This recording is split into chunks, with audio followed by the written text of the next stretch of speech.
안녕하십니까. 시청자 여러분께 지식과 정보를 제공하는 에폭sem의 천재들입니다.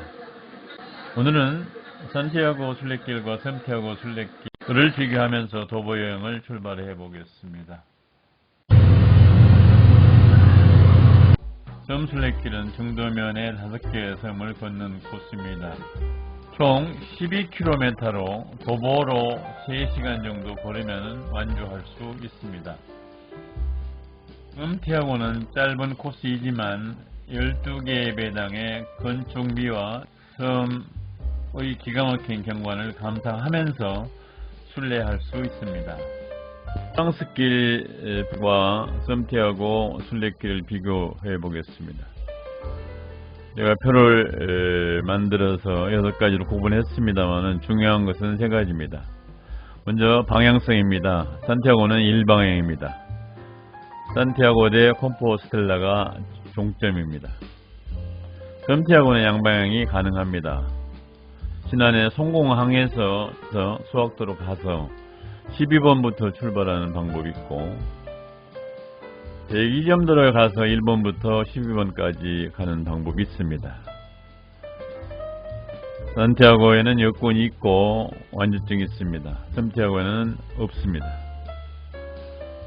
다음 산티아고 프랑스길에는 바다가 없습니다. 섬티아고에는 바다가 있고 4개의 노드길이 있습니다. 섬티아고 순례길에는 섬과 섬을 잇는 4개의 노드길이 있는데 이들은 하루에 2번 뚫리고 2번 물에 잠깁니다. 물 들어오는 시간은 매일 다르고 물에 잠기는 시간은 2시간에서 4시간까지 들쭉날쭉하므로 물때를 경풍도 관리사무소에 물어서 순례를 진행을 해야 됩니다. 공중화장실은 산티아고에는 마을에만 있고 섬티아고에는 마을이 아닌 곳에도 있습니다. 11번 시설 입장료입니다. 산티아고 전체 구간에 총 20개 정도 돈을 받는 데가 있습니다. 섬티아고에는 없습니다. 그리고 자전거 대여는 산티아고에서는 유료인데 섬티아고에서는 무료입니다. 다음은 섬티아고 순례길의 실체를 알아보겠습니다. 섬티아고 순례길에 있는 12개의 미니 예배당은 예수님의 12사도를 특정 주제와 연계하여 설계되고 건축된 예술 작품입니다. 12개의 예배당은 영국 버킹엄 궁전의 경비 초소의 10배 이하의 크기로 세계에서 가장 작은 규모로 지어진 예술 작품입니다. 우선 대기점도 선착장에서 순례를 시작하면 1번 작품부터 12번 작품까지 순례하게 됩니다. 1번 건강의 집은 대기점도 선착장에 있습니다. 집주인은 베드로이고 김윤환 작가가 설계하였습니다. 건강의 집 베드로의 집은 순례자들이 건강한 몸과 마음으로 순례를 시작하길 기원합니다. 득표로 마감하여 하얀 외벽과 지붕의 스타일을 푸른색으로 마감한 돔 형태의 지붕은 이국적인 풍경을 보여주며 동시에 멀리서도 섬을 알아볼 수 있는 등대 역할도 하고 있습니다. 4개의 작은 덩어리로 이루어진 이 작품은 가장 오른쪽에 기도소가 있고 2번째는 종탑, 3번째는 화장실로 구성되어 있습니다. 종탑이 매우 낮게 설계되어 있습니다. 순례자들은 순례를 떠나기에 앞서서 이 종을 울리고 순례를 시작하게 됩니다. 키가 작은 종탑은 몸을 숙여 종을 치도록 보완하여 몸을 낮추고 겸손한 마음으로 순례길을 떠나기를 바라는 마음에서 이 시설물이 들어갔습니다. 이 건물은 화장실입니다. 예배당 옆에 화장실을 지은 이유는 여기가 대기점도 선착장이기 때문에 배를 타고 내리는 사람들의 편의를 도모하기 위해서 화장실을 지어놓고 있습니다.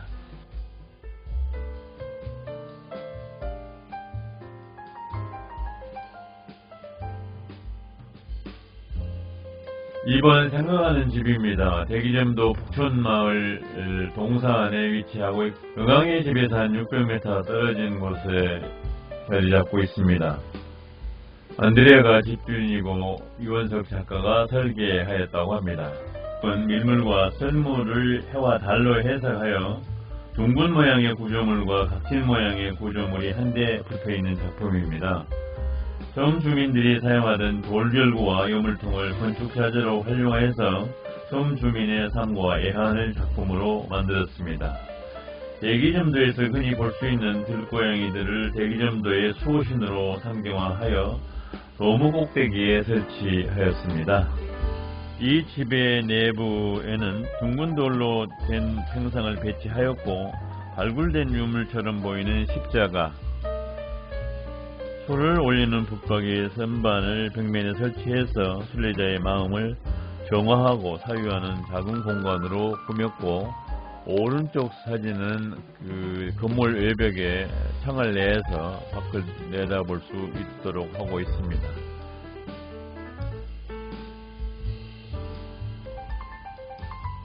한번 그리움의 집입니다. 대기점도 큰 연못 위쪽에 숲에 위치하고 있습니다. 집주인은 야고보이고 김강 작가가 설계하였습니다. 그리움의 집 야고보의 집은 보통 숲속 오두막을 떠올리게 하는 작품으로서 흰 벽돌과 석회로 몸체를 마감하고 붉은 기와와 통나무로 점화를 만들었습니다. 쿨한 디자인의 나무 기둥 10개를 양쪽에 세워 안정감이 돋보입니다. 나무 조각을 붙여서 만든 출입문, 위에 부착된 거울 등이 이 건물의 특징을 나타내고 있습니다. 전면과 측면에서 보는 이 집은 아담하고 소박한 느낌을 주며 뒷면에는 분홍색의 음각 십자가가 벽에 설치되어 있어서 매력을 느끼게 합니다. 실내에는 신라 성덕대왕 신종의 비천상에서 영감을 받은 구조가 설치되었고, 구조를 둘러싼 5개의 창문을 통해 빛이 들어와 실내를 밝혀주고 있습니다.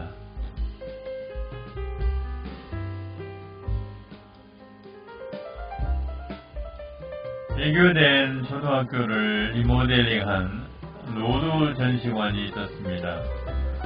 거기에서 이중섭 회고전이 열리고 있었습니다.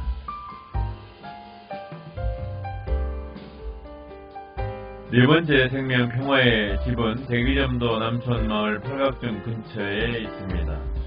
생명평화의 집 요한의 집은 원통형으로 쌓아올린 벽돌집으로 원만하고 매끄러운 석회로 표면을 마감했습니다.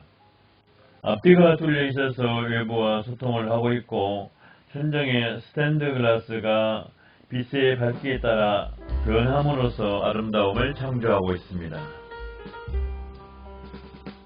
스테인 글라스로 만든 천장을 통해 빛이 쏟아지면 실내는 마치 생명을 품은 자궁으로 느껴지는 것입니다.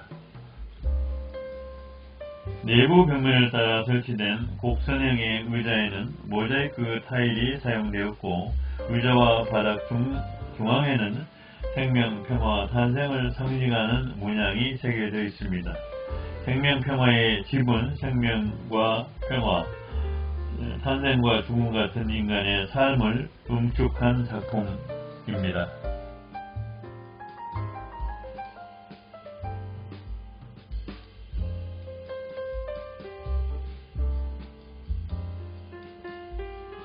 오번 행복의 집은 대기점도에서 소기점도로 가는 노드길 초입에 있습니다. 집주인은 빌립이고, 장미셀과 파코가 이 집을 설계하였습니다. 행복의 집 필립의 집은 프랑스 남부 블루즈 지방 출신 작가들의 고향에서 도달한 붉은 벽돌과 섬에서 채취한 자갈을 사용하여 집을 건축하였습니다. 섬 사람들의 삶과 애환이 담긴 돌열구는 열린 창문으로 사용하고 있습니다. 이 창의 맞은편 벽면에는 짙은 푸른빛의 유리블록 십자가가 보입니다. 스타스퀘어 나무를 물고기 비늘 모양으로 잘라 얹은 지붕은 뾰족한 첨사형으로 하늘을 향해 치솟아 있고 그 꼭대기에는 작고 소박한 물고기 조각이 놓여 있습니다. 오른쪽에 전통적인 나무배의 형상을 떠올리게 하는 실내 구조도 특이합니다.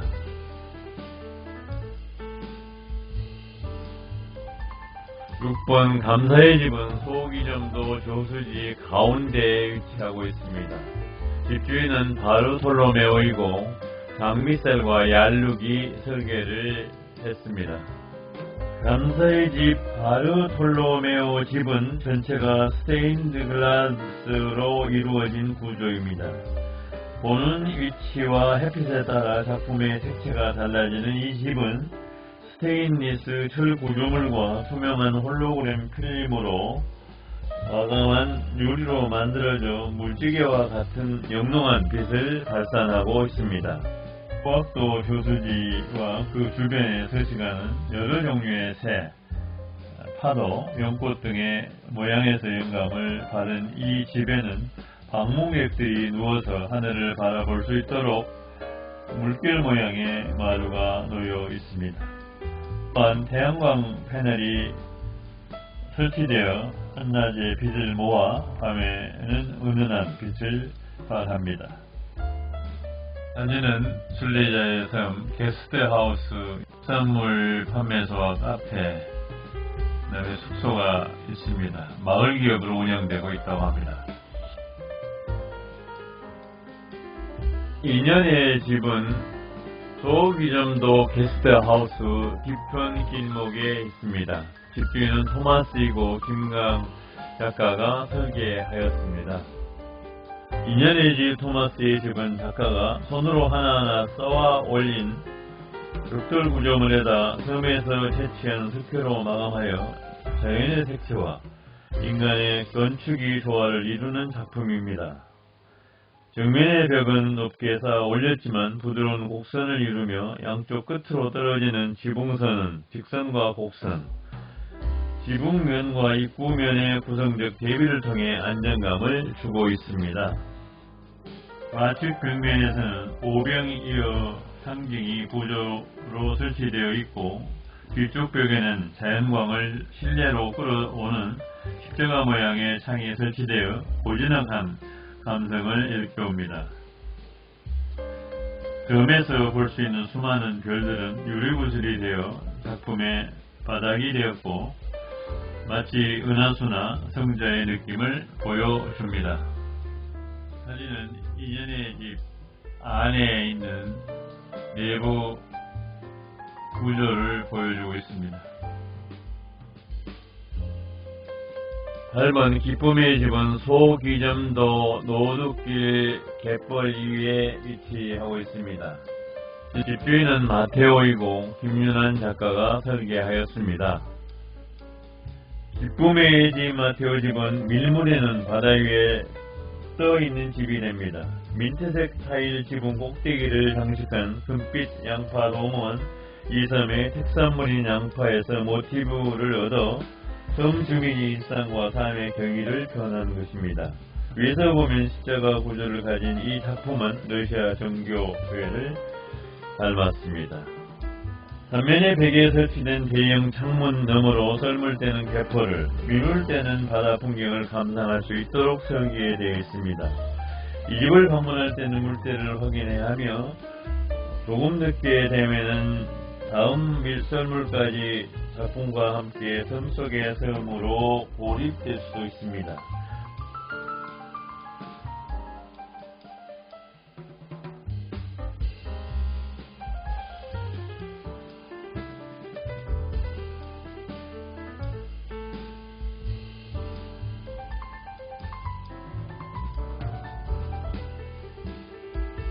(9번) 소원의 집은 소학도 뚝방길 끝에 위치하고 있습니다. 집주인은 작은 야고보이고 장미셀과 파포가 설계하였습니다. 소원의 집 작은 야고보의 집은 기존 소학도의 어부들이 기도하는 장소로 설계되었습니다. 어촌에서나 어부의 물건으로 장식된 어부의 기도서가 있는데, 이는 거친 조업과 파도로 어부들의 안전을 기원하는 곳입니다. 100년이 넘은 고택에서 가져온 폐재료를 가지고 기둥을 세우고 내부는 순례자들이 편안히 휴식할 수 있도록 나무 마루를 깔았습니다. 파도와 물고기를 상징화한 창으로 들어오는 푸른 빛은 내부의 흰 석회벽에 은은하게 내려앉습니다. 6m 높이의 뒤쪽 벽면에는 시간의 흐름에 따라 빗물과 황동이 만들어내야 하는 자연의 그림을 볼 수 있습니다.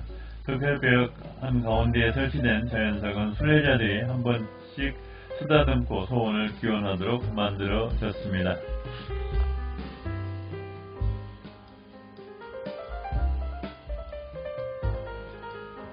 집번 칭찬의 집은 소학도 진섬 노둑길 삼거리에 있습니다. 집주인은 유다이고 손미나 작가가 설계하였습니다. 칭찬의 집 유다 다테오의 집은 4개의 지붕을 가진 작품입니다.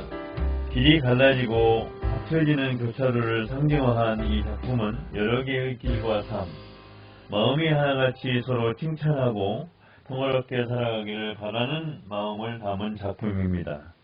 작품의 앞에는 넓은 타일 카펫으로 만들어진 정원이 놓여 있어 효과적인 풍경을 만들어주며 미닫이 문 입구까지 연장되어 방문객들을 환영하고 있습니다. 칭찬의 집 내부에서 창을 통해서 바라본 외부 바다의 모습입니다. 특히 창틀에 놓여진 아기 천사의 모습이 매우 인상적입니다. 11번 사랑의 집은 소학도 진섬의 솔숲 해변에 위치하고 있습니다. 집주인은 시몬이고 강영민 작가가 설계하였습니다. 사랑의 집 시몬의 집은 바위 개선문과 유사한 모양입니다. 실내의 공간이 구분되지 않은 개방형 구조로서 섬의 풍경과 직접 만날 수 있도록 설계 제작하였습니다. 작품의 지붕에는 작가의 대표적인 캐릭터인 자고 있는 심장이 설치되어 있습니다.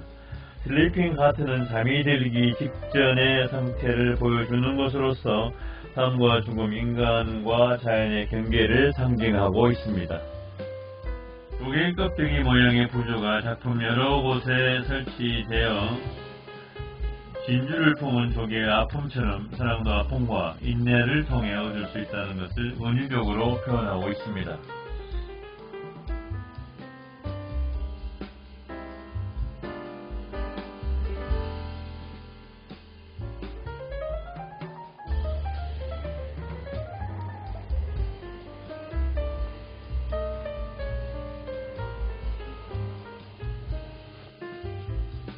집입은 지혜의 집은 소학도 딴섬에 자리잡고 있습니다.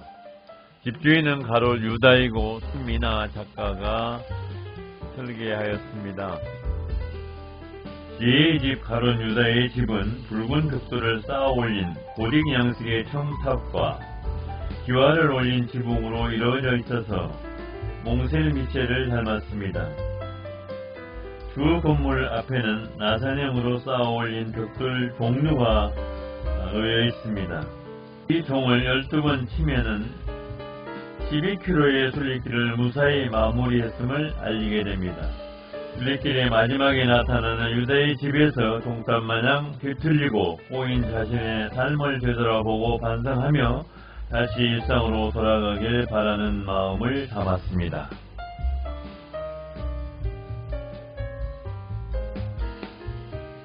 소학도 선착장에서 하산하여 내림차순으로 12작품에서부터 1작품까지 순례하고 대기점도 선착장에서 송공항으로 돌아오는 방법이 있습니다.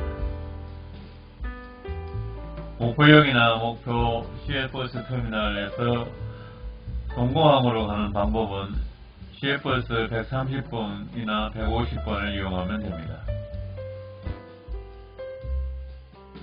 송공항에서 소학이나 대기점도 병풍도로 가는 배편입니다. 송공에서 하루에 4번 배가 갑니다. 부산에 5개의 섬을 순례하면서 걷는 동안 경탄을 자아내게 하는 바다와 숲의 풍광과 예술작품들이 이 섬 순례자들에게 안겨주는 기쁨은 그 어떤 것보다도 소중할 것입니다. 있습니다. 지속적인 성원과 구독을 부탁드립니다. 다음 시간까지